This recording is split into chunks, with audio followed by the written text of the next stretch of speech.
कोई नेता विधायक नहीं है मेरे लिए बाबू, तुम्हें लो।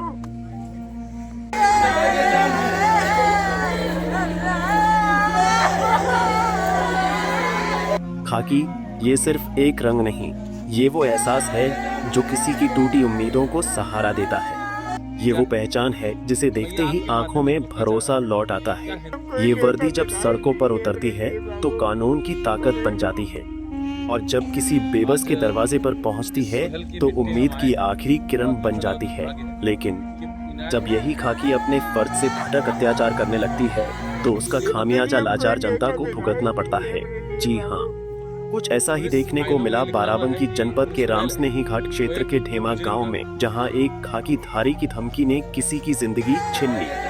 गांव में पसरा ये मातम सिर्फ एक मौत की खबर नहीं, बल्कि सिस्टम की उस कार्यप्रणाली पर गंभीर सवाल है जिसने एक मासूम बच्ची को अनाथ कर दिया।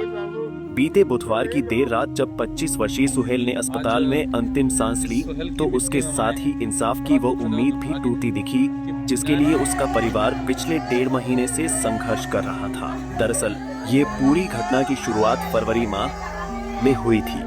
परिजनों का आरोप है कि बाराबंकी की रामस्नेही घाट पुलिस सुहेल को उसके घर से उठाकर ले गई थी, जिसे बाद में अयोध्या जनपद की इनायत नगर पुलिस को सुपुर्द कर दिया गया।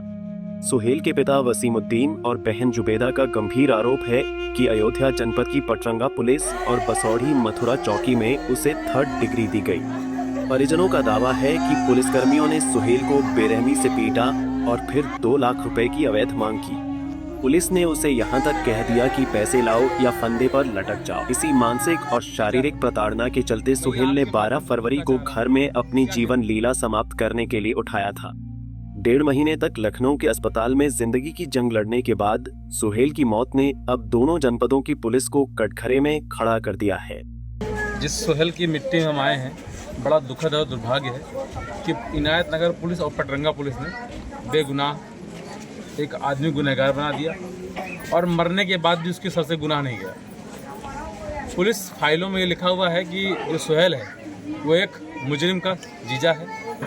मैं ये आपके माध्यम से पूछना चाह रहा हूँ, क्या हिंदुस्तान में मुसलमान होना गुनाह है? उत्तर प्रदेश सरकार में बीजेपी की सरकार है, बीजेपी की सरकार में क्या मुस्लिम होना गुनाह है?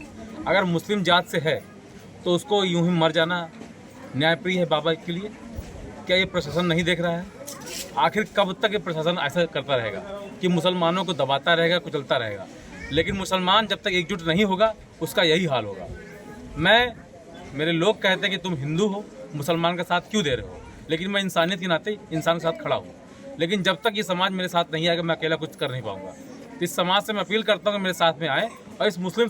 आरोप है कि न्याय के लिए आवाज उठाने वाले परिजनों और समर्थकों पर ही प्रशासन ने मुकदमे लाद दिए, जबकि दोषी पुलिसकर्मियों पर अब तक कोई ठोस कार्रवाई नहीं हुई। स्थानीय अधिवक्ता अभिषेक प्रताप सिंह और पूर्व विधायक रुश्ती मियां ने पीड़ित परिवार से मिलकर इस घटना पर गहरा दुख जताया है। बता दें कि बहरहाल असंद्रा थाना प्रभारी की मौजूदगी में भारी सुरक्षा के बीच सुहेल का अंतिम संस्कार तो कर दिया गया, लेकिन हवाओं में पसरा सन्नाटा अभी भी जवाब मांग रहा है। सुहेल की मासूम बेटी, जिसने पहले ही अपनी मां को खो दिया था, अब पिता के साये से भी वंचित हो गई है। अब सबकी निगाहें शासन और उच्चाधिकारियों पर टिकी हैं कि क्या रामस्नेही घाट से लेकर अयोध्या की पटरंगा पुलिस तक की जवाबदेही तय होगी। क्या इस बेसहारा परिवार को कभी वह इंसाफ मिल पाएगा जिसकी गुहार सुहेल की बहन और वृद्ध पिता लगा रहे हैं। पंजाब केसरी टीवी के लिए बाराबंकी से अर्जुन सिंह की रिपोर्ट।